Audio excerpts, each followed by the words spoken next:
নমস্কার বন্ধুরা, প্রিয়াস কিচেনের আরও একটি নতুন পর্বে আপনাদের সকলকে স্বাগত জানাই। আজ আমি আপনাদের সাথে দই ডিমের রেসিপি শেয়ার করব। ডিমের কারি কিংবা ডিমের কষা খেতে খেতে বোর হয়ে গেছেন, তাহলে এই রেসিপিটা আপনাদের জন্য। দই ডিম বানানোর জন্য আমি প্রথমেই রেডি করে নেব একটা স্পেশাল মশলা, যার জন্য কড়াই গরম হওয়ার জন্য বসিয়ে দিয়েছিলাম। কড়াইটা গরম হয়ে গেছে, তারপর দিয়ে দিলাম 1 টেবিল চামচ মতো রিফাইন্ড তেল। তেল গরম হয়েছে কিনা সেটা প্রথমে একটা পেঁয়াজের স্লাইস দিয়ে চেক করে নিচ্ছি। তেল একদম পারফেক্ট গরম হয়ে গেছে, তারপর দিয়ে দিচ্ছি বাকি পেঁয়াজটাও। এখানে আমি দুটো মাঝারি সাইজের পেঁয়াজ এরকম স্লাইস করে কেটে নিয়েছি। এখন একটু গোল্ডেন হওয়া অবধি ভেজে নেব।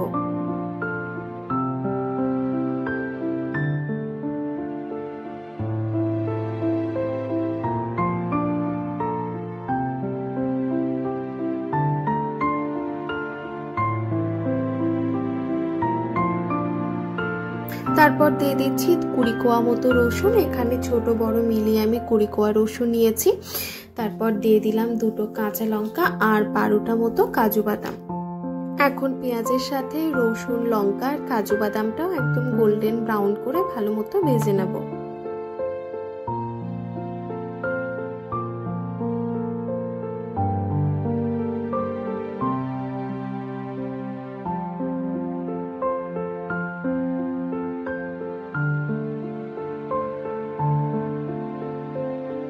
দেখুন ব্রাউন কালারটা কিন্তু বেশ ভালো মতো চলে এসেছে। এবারে গ্যাসের ফ্লেমটা অফ করে দেব আর এটা ঠান্ডা হওয়ার জন্য অপেক্ষা করব।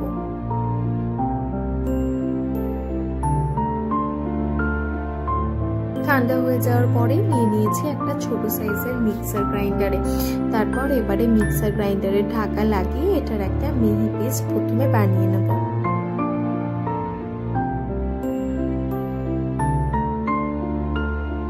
এবারে দিয়ে দিচ্ছি 100 গ্রাম মতো দই, যেটা মেজারিং কাপের হাফ কাপ মতো হয়।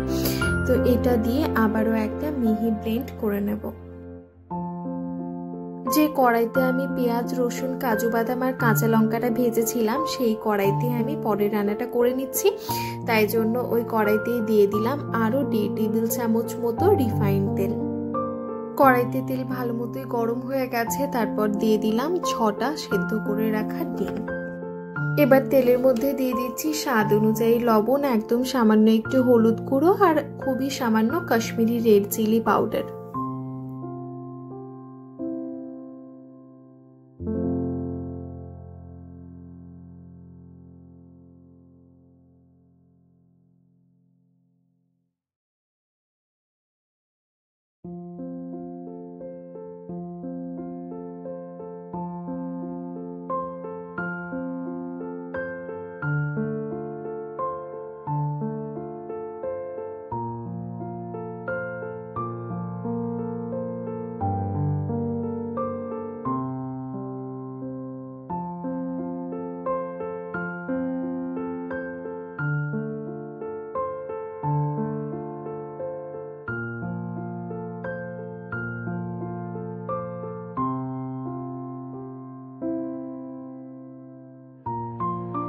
এবারে ওই তেলে আমি বাকি রান্নাটা করে নেব। তাই জন্য দেখুন ফোড়নে দিয়ে দিলাম একটা তেজপাতা, 3টে এলাচ আর সামান্য একটু গোটা জিরে। এখন 10 থেকে 15 সেকেন্ডের জন্য প্রথমে ফোড়নটা একটু নাড়াচাড়া করে নিচ্ছি। তারপর দিয়ে দিচ্ছি 1 চামচ মতো আদা বাটা। এখন 2 থেকে 3 মিনিট সময়ের জন্য একদম লো ফ্লেমে আদাটা ভালো মতো ভেজে নেব, যাতে আদার মধ্যে কোনো রকম কাঁচা গন্ধ না থাকে।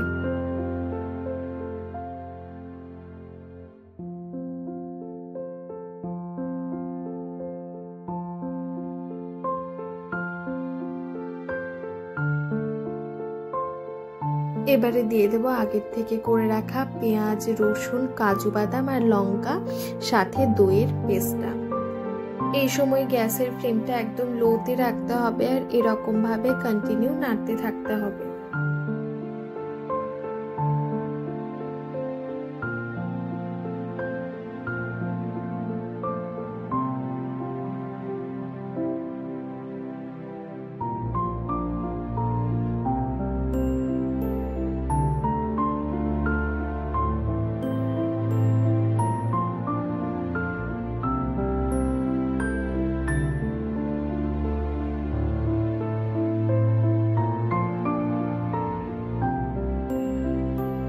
এবারে দিয়ে দিচ্ছি হাফ চামচ মতো জিরে গুঁড়ো, 1 চামচ ধনে গুঁড়ো আর সাথে স্বাদ অনুযায়ী লবণ।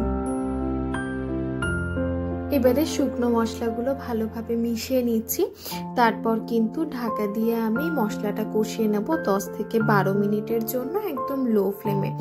তবে এটাতে যেহেতু কাজু দেওয়া আছে তাই জন্য কড়াইতে লেগে যেতে পারে, তাই জন্য মাঝে মধ্যেই আমি ঢাকা উঠিয়ে চেক করে নেব।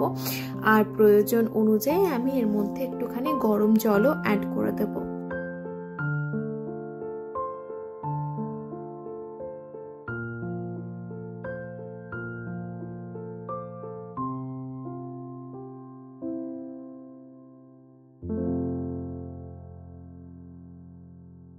এবারে দিয়ে দিচ্ছি পরিমাণ মতো গরম জল। আপনারা যেরকম গ্রেভি রাখতে চান সেই অনুযায়ী জলটা ব্যবহার করবেন। আর তাছাড়া কিন্তু গরম জলই ব্যবহার করবেন, ঠান্ডা জল ব্যবহার করবেন না। গরম জল ব্যবহার করলে কিন্তু গ্রেভির স্বাদ অনেক গুণে বেড়ে যায়। এবারে দিয়ে দিচ্ছি আগের থেকে ভেজে রাখা ডিমগুলো।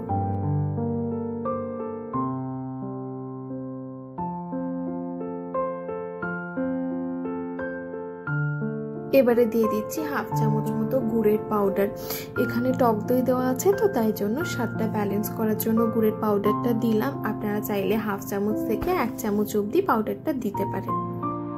এরপর আবারও আমি ঢাকা দিয়ে রান্না করে নেব 5 থেকে 7 মিনিটের জন্য একদম লো ফ্লেমে। এবার ওপর থেকে একটু গোলমরিচ গুঁড়ো আর কসুরি মেথি ছড়িয়ে দিলেই কিন্তু দই ডিম সার্ভ করার জন্য একদম রেডি হয়ে যাবে।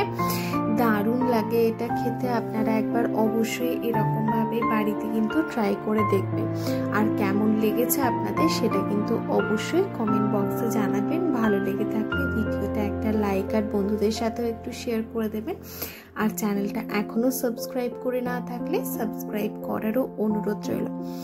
আবারও দেখা হবে আর অন্য একটা ভিডিও নিয়ে। ধন্যবাদ, ভালো থাকবেন।